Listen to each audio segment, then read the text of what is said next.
the end of the presentation. So let me begin by saying that when I was a college student in the 1960s, the world was beset with seemingly intractable problems that had been festering for decades. There was apartheid in South Africa. There were Irish terrorist attacks against Great Britain. Eastern Europe was firmly in the grip of the Soviet Union. And there was a conflict between Israelis and Palestinians. Now, if we fast forward 60 years from then, there now is a Black majority government ruling South Africa. The situation between Ireland and Britain has been resolved for the most part, and countries in Eastern Europe are now independent of the Soviet Union. But the one international struggle that has seemed to defy resolution has been the Israeli-Palestinian dispute. And this issue is particularly problematic because it provokes such deep emotional eruptions from those who strongly identify with one side or the other. Many Jews regard the state of Israel as sacrosanct, and such reverence is understandable given the tortured and sometimes horrific historical experience of the Jewish people. So for Jews, the land of Israel is more than just a country. It's an entity that represents redemption and rebirth following the near annihilation of the Jewish people in the Holocaust. And so Israel represents, for many Jews, a refuge in the event of any future attempted genocide. It is also a validation and a guarantee for the continuity of the Jewish people and the Jewish faith. And as such, many Jews regard any criticism of Israel's history, its leaders, or its policies as almost intolerably offensive, almost sacrilegious. On the other hand, history has not been kind to Palestinians either, although they have never had to confront the mass destruction that Jews faced in the Holocaust. Nevertheless, many Palestinians were displaced and have been forced to live in squalid refugee camps. They've been scorned at times by fellow Arabs and by Israelis alike. And thus far, they have been unsuccessful in their hope for a national state. So any discussion of the conflict between Palestinians and Israelis is particularly sensitive. It inflames emotions and it triggers festering resentments on both sides. I have seen normally rational people explode with rage over issues related to this dispute, losing all sense of perspective and proportion. And the Arab-Israeli conflict generates a wide variety of views and opinions. And at times, it highlights the deep divisions, not only between Israelis and Palestinians, but also within each society. And so Israel today is divided and polarized over the Israeli-Palestinian conflict, and as are Palestinians divided between Hamas in the Gaza Strip and Fatah. And in fact, the entire Arab Middle East is divided between Sunni and Shiites. So the Arab-Israeli conflict certainly has resulted in innumerable deaths and suffering and hardship. It has generated decades of extreme violence between regular armies, between paramilitary groups, and between terror cells and individuals. And this dispute is complicated by the wider conflict between the Arab world and Israel, as well as by the involvement of superpowers in the Middle East, which took place against the backdrop of the Cold War. So I will be navigating these treacherous waters in undertaking this highly controversial, divisive, and sensitive topic. And as a historian, I will try to present the issues and evidence as objectively as possible, but that is not going to be an easy task. There is ample information available on this subject, but most of what can be accessed on the internet advocates either for the Palestinian cause or for the Israeli side. And many of the books written on this topic are from just a single perspective. So much of what I will be presenting might challenge your assumptions and understandings about this seemingly interminable conflict. In a nutshell, the problem comes down to two people claiming the right to the same land. That is probably the only thing upon which the opposing sides can agree. Extremists on each side refuse to even acknowledge the existence of the other side. Some on the Israeli side argue that there never has been a Palestinian people, or that even a place called Palestine ever existed. They refer to those Arabs living there before 1948 as Jordanians or Southern Syrians, while some on the other side refuse to acknowledge the existence of an Israeli state, instead referring to it as the, quote, Zionist entity. Even moderates on each side find very little upon which they can agree. Many proponents of Israel contend that a Palestinian state should be carved out of other Arab nations, since those countries are so much larger than the state of Israel. And the other side counters that Israel is an occupied territory that rightfully belongs to Palestinians. Each side maintains it has the more legitimate claim based on history, religion, and culture. So, in this presentation, we are going to look at the historical claims of each side. Both Jews and Palestinians date their claims back to the land dating back a couple of thousand years ago. The Hebrew people are said to be descended from Jacob, and they settled in the land between the Mediterranean Sea and the Jordan River some 1,200 years before the Common Era. In the process, they fought a number of enemies, including a group of people identified in the Jewish Bible as the Philistines. In time, the Hebrews or Jews split into a northern and southern kingdom, of which only the southern kingdom survived. The southern Hebrews referred to their realm as the land of Israel, which was comprised of the modern-day Israel, along with Gaza and the West Bank. And biblical Israel was centered around the city of Jerusalem. And at the heart of the city lay the holiest site to Jews, the Great Temple. The Western Wall today is what remains of the Second Temple built in 516 BCE. By the year 70 in the Common Era, the Israelites were conquered by Rome. And after several failed rebellions, Jews were expelled from their homeland. The diffusion of Jews is known by a Greek word, diaspora, which means dispersed. And so from the 2nd century until the establishment of the State of Israel in 1948, Jews were essentially without a national homeland. Zionists, those who support the idea of a Jewish national homeland, therefore claim that Jews have a legitimate historical claim to the land of Israel. Now, in opposition to the claim of Zionists, Palestinian spokesmen often refer to historic Palestine, which they understand to include all of the present-day state of Israel, plus the West Bank and Gaza.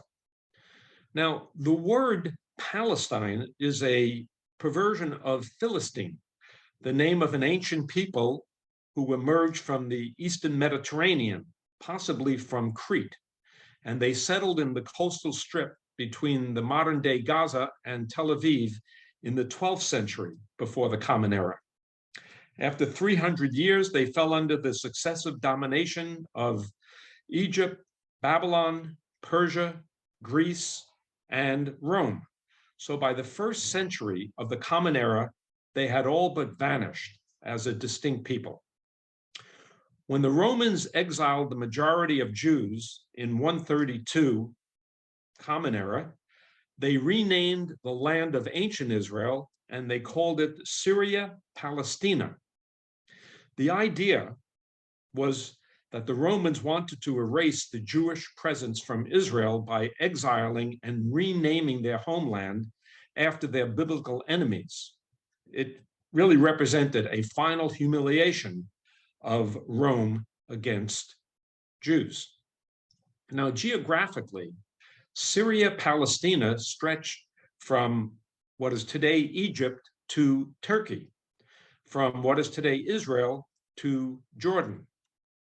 It had a diverse demography, but with the Jews exiled, the majority of the population was Phoenician, Greek, or Roman. Now, various empires came and went in the Middle East, each of them swallowing up this tiny tract of land. Some of these empires preserved the Roman names of Syria and Palestina, using them in reference to provinces in that region. And so this area then became part of the Byzantine Empire, which you see on this map. And after the decline of the Byzantine Empire, this area became part of several different Muslim empires. For a brief stretch, part of the land fell into the hands of the Crusaders, who called it the Latin Kingdom of Jerusalem. One of the longest empires in this area was the Turkish Ottoman Empire, which stood for 400 years, from 1517 to 1917. To control this giant empire, the Turks divided it into provinces, but there was no province called Palestine. Instead, there was the Sanjak of Nablus, the Sanjak of Acre, and the Mustarifat of Jerusalem. Over time, those territories were then divided and subdivided into separate entities. When referring to this region collectively, the Ottomans preferred the term Southern Syria. On very rare occasions, they would refer to it as Philistine, but this was not an identity based on the inhabitants of the region. Until the 19th century, residents living in this area between the Jordan River and the Mediterranean defined themselves primarily in terms of religion. Now, Muslims felt far stronger bonds with remote Muslims than with nearby Christians and Jews. But living in that area did not imply any sense of common political purpose. Until the end of the 19th century, there was no definitive Palestinian people or a Palestinian national movement. A very specific Palestinian identity did not emerge until the beginning of the 20th century. After the Ottoman Empire was defeated in World War I, the conquering European powers divided the land and labeled it, part of it, Palestine. The borders of the British Mandate of Palestine bore no resemblance to the Roman province of Syria Palestina. Instead, the British Mandate incorporated all of present-day Jordan, Israel, Gaza, and the West Bank. And so any reference to, quote, historic Palestine is really misleading. The adjective historic suggests we're talking about a country, or at least an entity of some kind that has existed for eons. By that standard, historic Palestine is a misnomer, especially if what is meant is an area with a particular set of borders that have endured through history. And so historically, there never was an independent country called Palestine. Now, none of this is meant to deny that Palestinians have a just claim to the land, or that Jews have a legitimate claim to the land. It's just that any claim by either side based on some historic legitimacy is questionable at the very best. Now let us take a look at the birth of Zionism. The diaspora left Jews to live in countries around the world, most of them in Europe. As a distinctive minority, Jews were targets of hatred and subjected to continual discrimination in Christian and Muslim host countries. At times, that hostility led to full-scale massacres against Jews, as occurred in Arabia in the 7th century and in the Rhineland in Germany during the Crusades. The Roman Catholic Church condemned Jews as Christ killers, and Jews were periodically accused of poisoning the wells and slaughtering Christian children for ritual purposes. This is the origin of the blood libel, supposedly that Jews kidnapped Christian children and used the blood of those children to make matzah during Passover. Anyone who is familiar with matzah would have to scratch their heads saying, how could blood be an ingredient in matzah? Well, anyway, as a result of persecution against Jews, Jews were expelled from every European country at one time or another. Now, although most Jews remained in Europe, some began to migrate to the area in the Middle East under discussion, where they were a small minority among the Muslim population there. By the 19th century, the persecution of Jews in Europe led to a new political movement called Zionism. Zionism was a drive to restore the Jewish people to the land of their distant ancestors who had occupied the land during biblical times. Now, the movement took its name from Mount Zion in Jerusalem, a symbol of the Jewish homeland. Now, when Zionism began as a political movement in the 19th century, biblical Israel was one of the places that was suggested as a national homeland, but it wasn't the only place. There were other suggested places for a Jewish national state, including the island of Madagascar off the coast of Africa. Now, there were three factors responsible for the emergence of Zionism in the 19th century. The first factor was nationalism. The French Revolution of 1789 encouraged national movements as new nations emerged throughout Europe. A German nation, a unified Italian nation, an independent Belgium and Greece. And those national movements led some Jewish intellectuals to seek a Jewish state of their own. A second factor that led to Zionism in the 19th century was imperialism. By the late 19th century, some European nations were creating colonial empires, and they justified their domination on Darwin's thesis of survival of the fittest, that the fittest in society had a duty to dominate the inferior in society. And some Zionists adopted a similar attitude towards Arabs who were then living in Palestine. And Zionists had the slogan, "A land without a people for a people without a land." And in doing so, they ignored the 615,000 Arabs and 70,000 Christians who were already living there by 1914. A third factor behind the emergence of Zionism was religious. Some Orthodox Jews believed that God would be more inclined to send the Messiah if the Jewish people were to return to the Holy Land.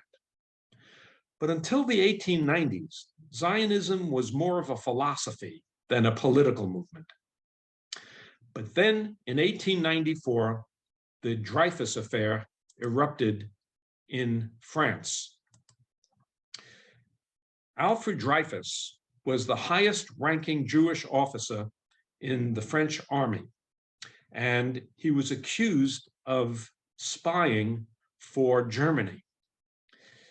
Now, in 1894, he was convicted based on forged evidence and sent to the brutal prison of Devil's Island in South America.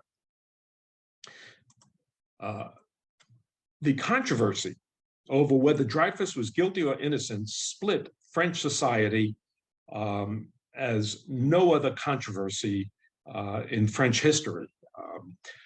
The church, the army, the aristocracy lined up against Dreyfus. They were known as the anti-Dreyfus faction, whereas intellectuals, Jews, artists supported Dreyfus. And it was against this background that Theodor Herzl came up with the idea of political Zionism. Herzl was an Austrian journalist who covered the Dreyfus Affair, and he came to the conclusion that the only solution to anti-Semitism for the Jewish people was the establishment of a Jewish national state. His influential book, The Jewish State, published in 1896, again, did not specify Palestine as the potential Jewish homeland. But Herzl transformed Zionism into a political movement by convening the first World Zionist Conference in 1897. And leaders of the Jewish community increasingly looked to Palestine as their future homeland. As a side note, the Herzl family experienced unfathomable tragedies. His wife, Julie, died in 1907, 3 years after Herzl had been hospitalized for a number of times for mental illness and drug addiction. Their son, Hans, who converted to Christianity, shot himself in 1930 on the day of his sister Paulina's funeral. Paulina also suffered from mental illness and drug abuse from a young age, and she died at the age of 40 from a heroin overdose. Herzl's youngest daughter, Trudy, also suffered from mental illness, and she died in Theresienstadt concentration camp in 1943. And her son, Stefan, who was Herzl's only grandchild, committed suicide by jumping off a bridge after he learned of his parents' death during the Holocaust. Now, at its core, Zionism was a secular movement. In fact, many Orthodox Jews maintained that there should be no Jewish state until after the arrival of the Messiah. The steady trickle of Jewish immigration into Palestine increased from 25,000 in the early 19th century to 75,000 by 1914, as you can see on this chart. And so by 1914, some 7.6% of the total population in Palestine was made up of Jews. In 1867, to encourage investment, the Ottoman Empire decided to allow foreigners to buy land in Palestine. And so Jewish settlers began to establish institutions to set up businesses and to buy land in order to grow profitable crops. The city of Tel Aviv was founded on land bought from Turks in 1909. By 1914, Arabs in Palestine were growing increasingly concerned over the influx of Jewish immigrants. And so friction arose out of questions such as the precise boundaries of land purchased by Jews.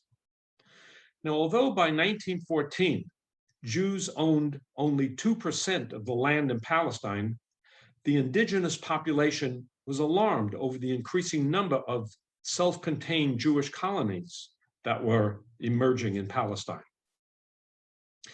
And the nationalism that was sweeping across Europe in the second half of the 19th century spread to the Middle East as well. Arabs began to reject Ottoman rule and they dreamed of a larger, united Arab nation, extending from North Africa in the west, clear across to Afghanistan in the east. A specific Palestinian brand of nationalism emerged in the early 20th century.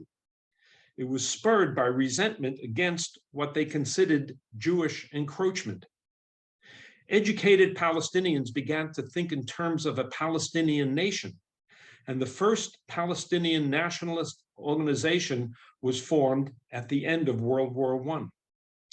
Now let's take a look at the impact of the First World War on this area. In World War I, Great Britain fought against the Ottoman Empire, and that conflict changed Palestine forever. Now, the title of this lecture series, The Two Promised Land, stems from a series of agreements made during World War I concerning the fate of Palestine. The first of these was the Mohammed Amin Correspondence of 1915. The British wanted to encourage Arabs to rise up against their Ottoman rulers.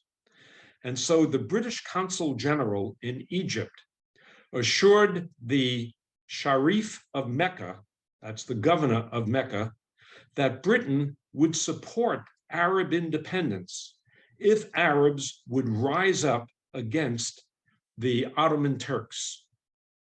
And the subsequent Arab uprising against the Turks was fomented in part with the help of T.E. Lawrence, whom we know as Lawrence of Arabia. And so, because the Arab population did rise up against the Turks, the Arabs assumed that the British would then grant them an independent Arab states at the end of the war.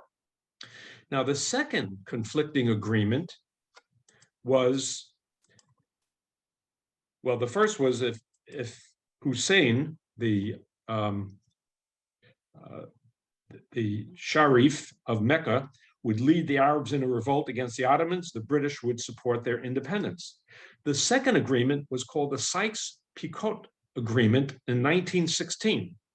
This was an understanding between Georges Picot of France and Mark Sykes of Britain.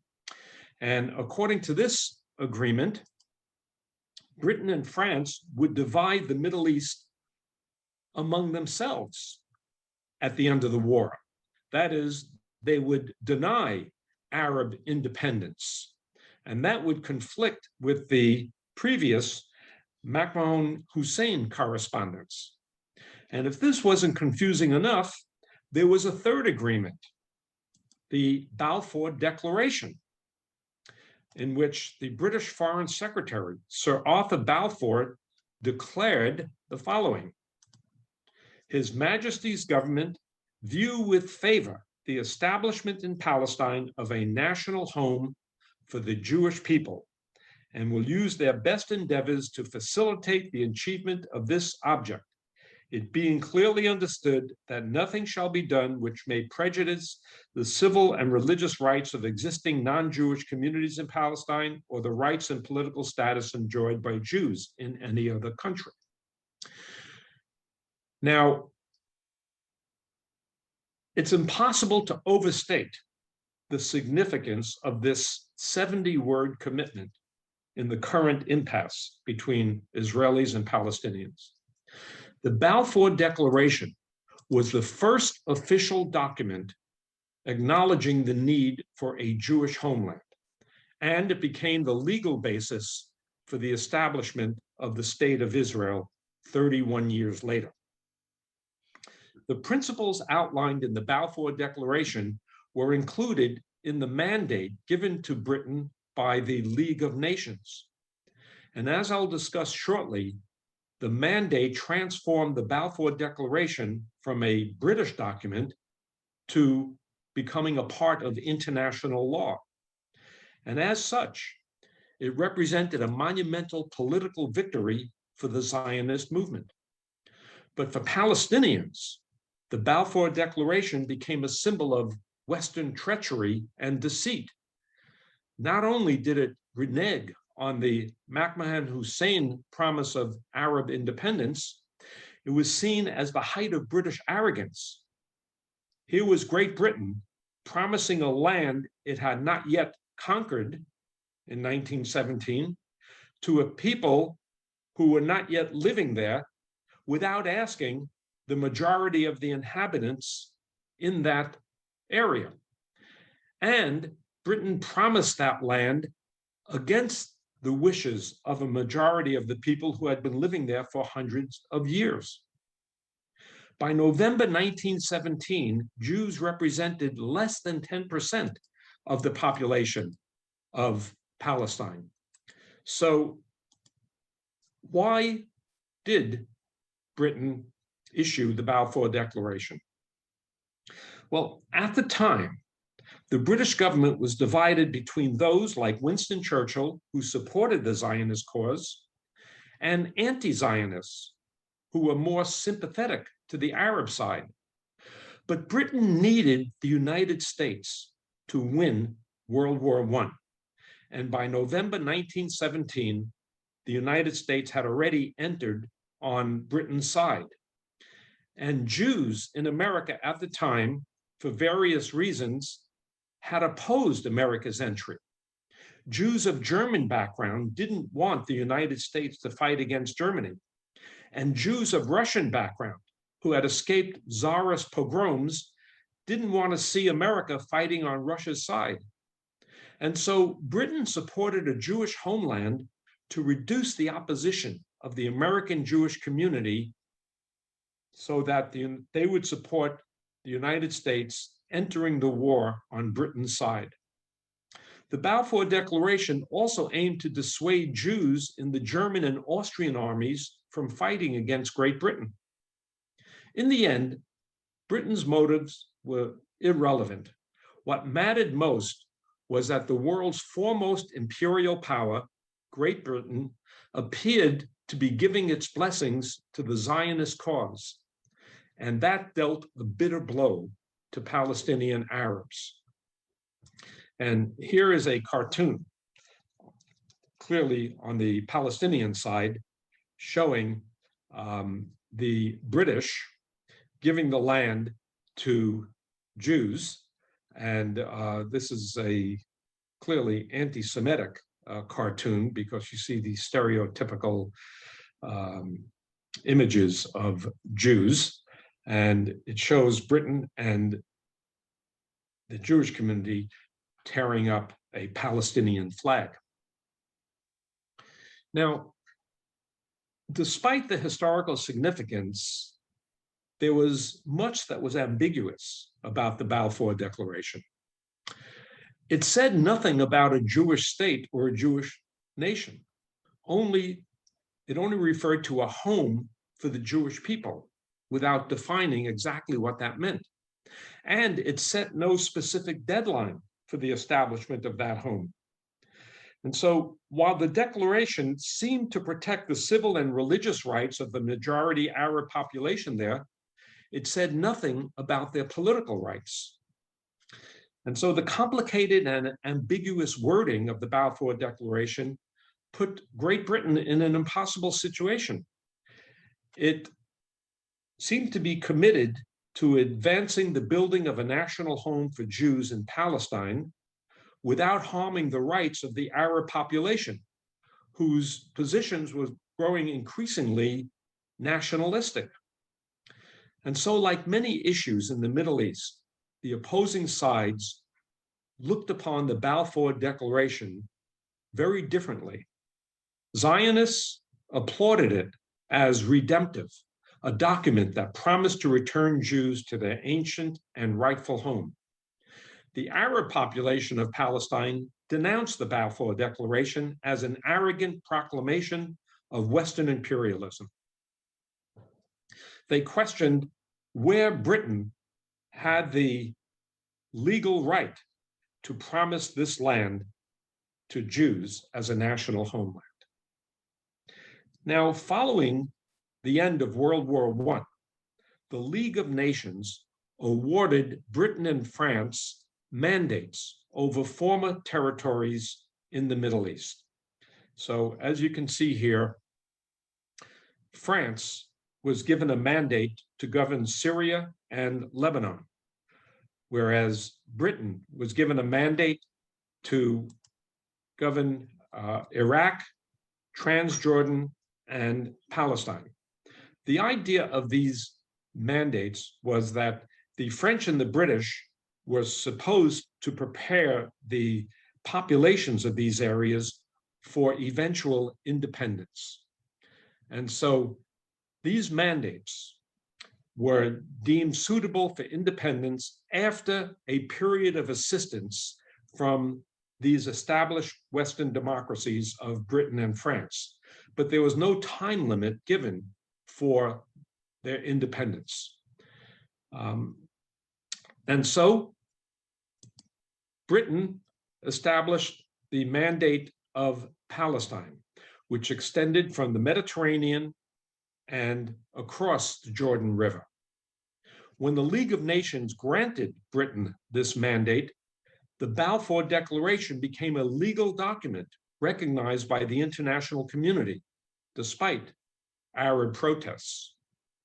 But then the British divided this territory along the Jordan River. And so the land west of the Jordan River was called Palestine, whereas the other side of the river became a new mandate called Transjordan. And British maintained that the Balfour Declaration applied only to this land called Palestine and not to Transjordan, much to the dismay of those Zionists who wanted to turn all of biblical Israel into a Jewish homeland. Now, following the Balfour Declaration, Jewish immigrants began to flood into Palestine.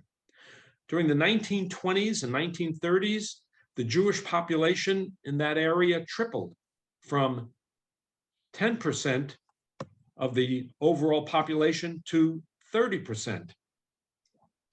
And as you can see from this chart, the Jewish population is represented in the blue bar, and the Arab population in the green bar. And as you can see, from 1914 to 1946, there's been a steady increase of the Jewish population. And with the increase of Jews, there was increased hostility between Jewish and Palestinian communities. While the Arabs continued to protest the Balfour Declaration, Jews were steadily buying land, promoting agriculture, building schools, developing social organizations in Palestine. In the semi-feudal society of rural Palestine, land rights were often assumed rather than documented. And so increasingly, Jews bought up property from absentee Arab landowners. They evicted Arab peasants whose ancestors had farmed the land for generations. And that further inflamed relations between Palestinians and Jews. And so here's a map showing the extent of Jewish settlements by 1947. Now, differences between these two rival groups went far beyond just religion. Arabs had suffered centuries of stagnation under domination by the Ottoman Empire. And so the majority of Palestinians were peasant farmers, burdened by semi-feudal obligations. Jews, on the other hand, were comparatively well-educated, politically sophisticated, and they were united in their goal to establish a Jewish state. And many of the Jewish immigrants to Palestine received financial support from Jewish organizations and from individual wealthy Jews, such as Baron Rothschild. And conflicts between Jews and Palestinians was practically inevitable. Violence erupted immediately after the British Mandate was established. In 1920, anti-Jewish riots left 6 Jewish settlers dead. Hundreds were killed in the first large-scale Arab-Jewish confrontation in 1929. It began as a conflict over allowing Jews to pray at the Western Wall, and it led to widespread rioting throughout Palestine, and it left 246 dead on both sides. And such episodes led Jews to form their own fighting forces, the Haganah, which Arabs regarded as a terrorist organization. The violence escalated throughout the 1920s, while the British security forces tried in vain to maintain the peace. The number of Jewish immigrants dramatically increased during the 1930s, with Jews desperate to escape Nazi oppression. So you can see here from this chart, the number of Jews moving to Palestine dramatically increased from 175,000 in 1931, before Hitler came to power, to 474,000 by 1941. Now, by 1941, the Jewish community in Palestine numbered almost 500,000, and that represented 1/3 of the total population of Palestine. The increased Jewish immigration provoked further Arab protests, and violence between the two communities continued to escalate. And to make matters worse, extremist groups emerged on both sides. A new class of young Palestinians who wore the kafia as their badge of resistance emerged, and a more militant and expansionist brand of Zionism under the leadership of the Russian emigre Viktor Jabotinsky became established.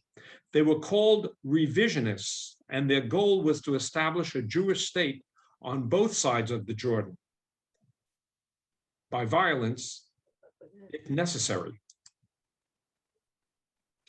And to achieve that goal, they organized their own military force called the Air Gun.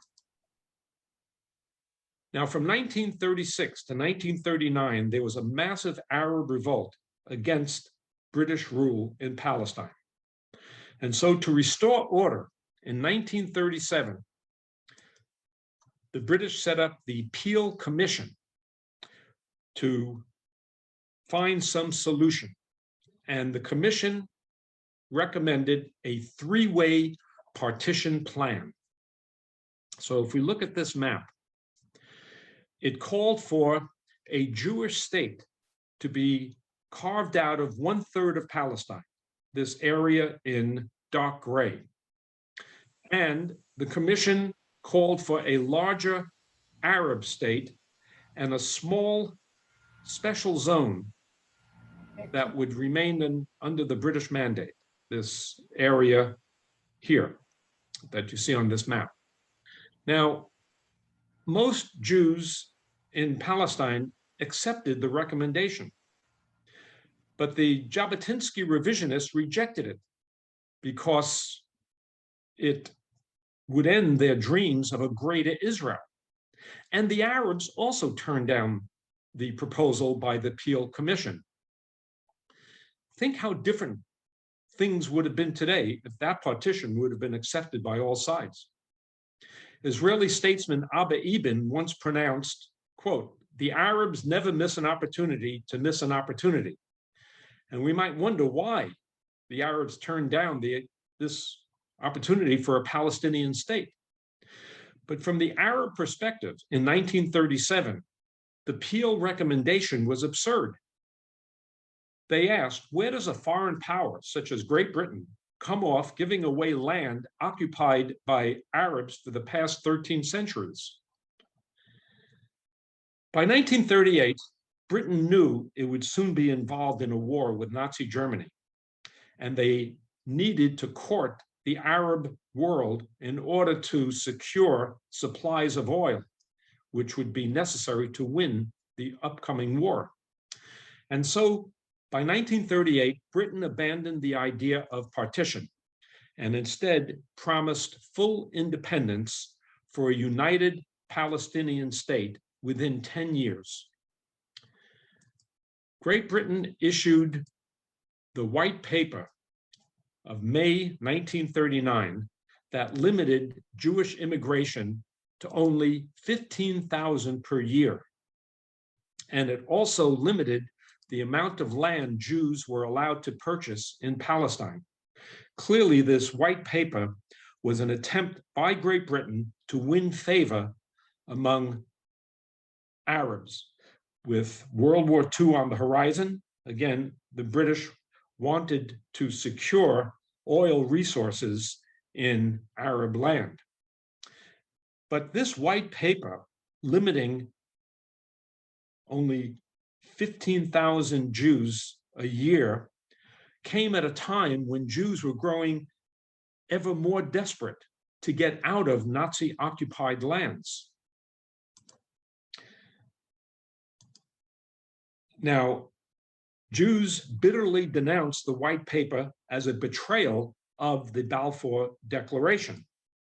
And the Zionist leadership also rejected the White Paper.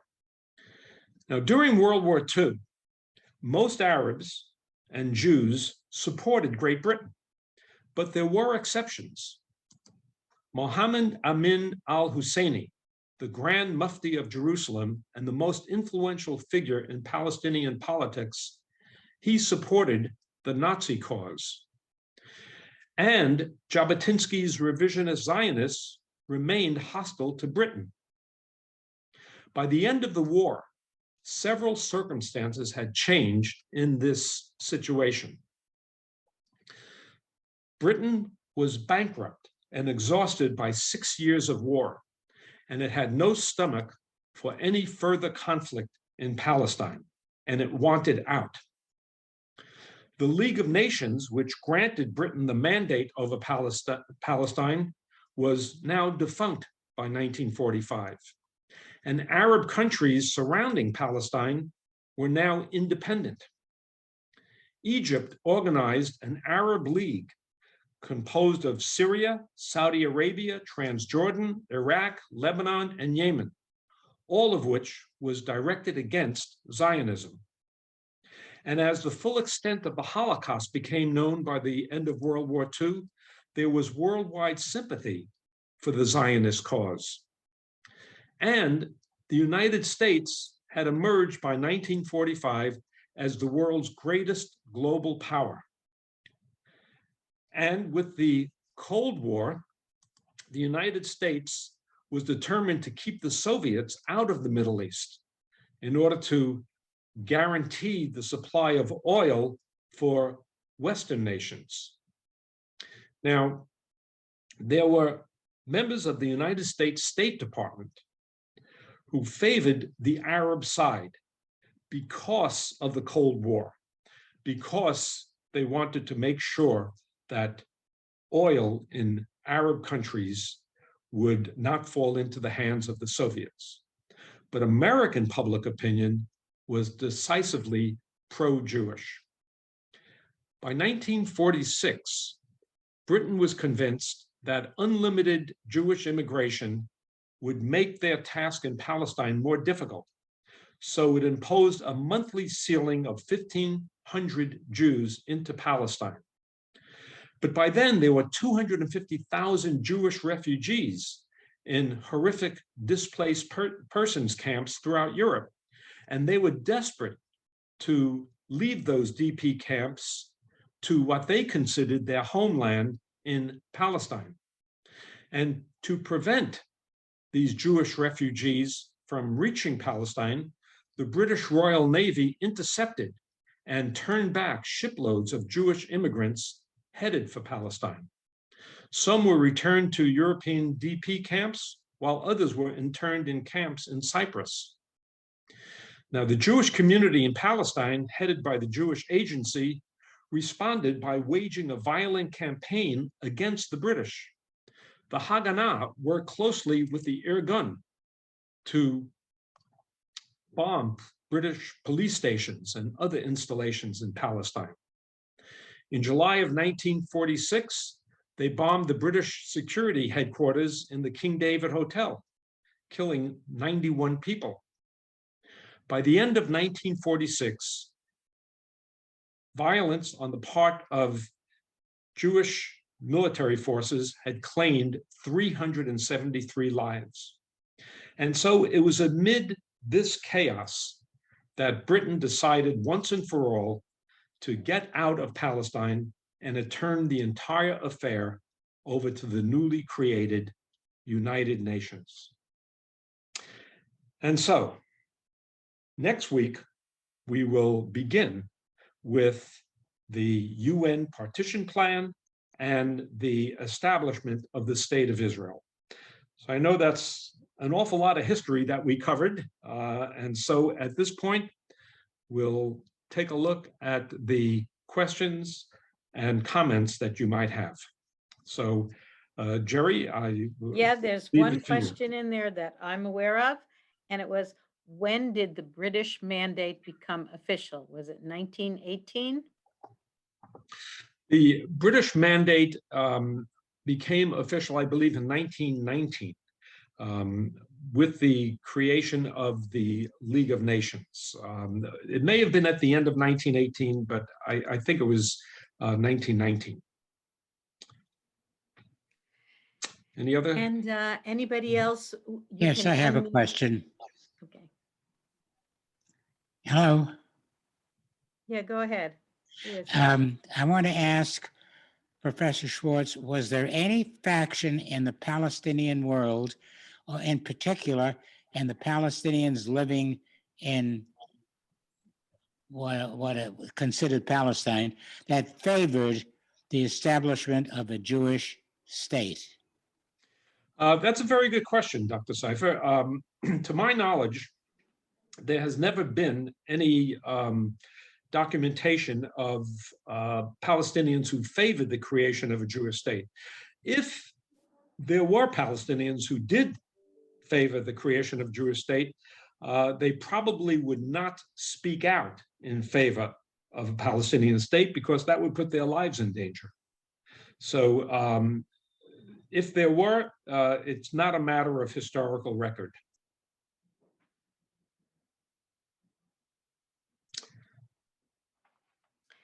Anyone else?